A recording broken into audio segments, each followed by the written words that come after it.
और उसको आप गुरुमुख कह लीजिए। हाँ। गुरुमुख होके के बाद अच्छा। गुरुमुख होखल इतना आसान ना होगा।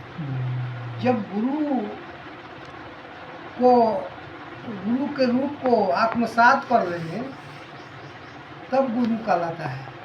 ऐसे तो हो गए, उपदेश ले लिए, चल रहा है, लेकिन वो जब आत्मसात कर रहे हैं, गुरु का रूप जो है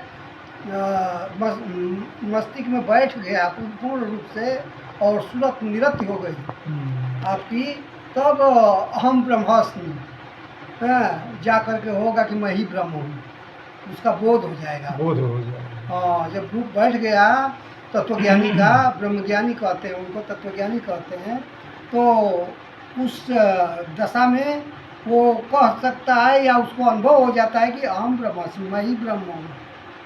है, इसमें कोई दो राय नहीं है। इसलिए हम लोग का ये आश्रम जो है अद्वैत, जीव और परमात्मा में कोई भेद नहीं है।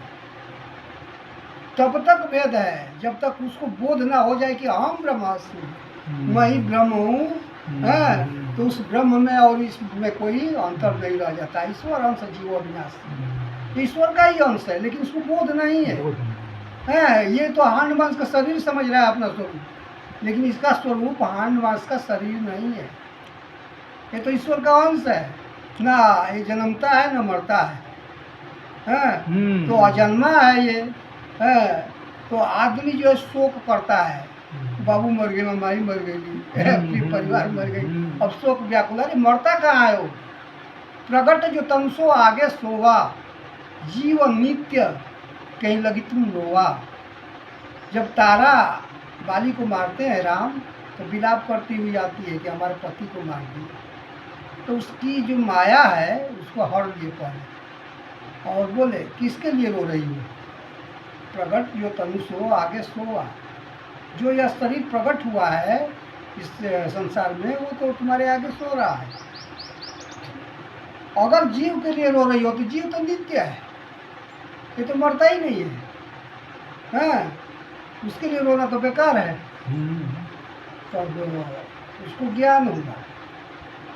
हाँ, तो इस प्रकार इस शरीर और आत्मा का संबंध है, ठीक है ना। और इस देहाभ्यास को खत्म करने के लिए कि अहम देहामी, मैं ही देह हूँ, जीव को बोध हो गया है कि मैं देह हूँ, तो सारा देह से कर्म कुकर्म करता है, उसके फल से बदलते जाता है और उसको भोगता है। जब कर्ता बनेगा तो भोक्ता बनना पड़ेगा। जो कर्म करेगा शुभ और अशुभ, उसके फल से बनता जाएगा। शुभ और अशुभ कर्मानुहारी अद्वैत ही सफल हृदय विचारी।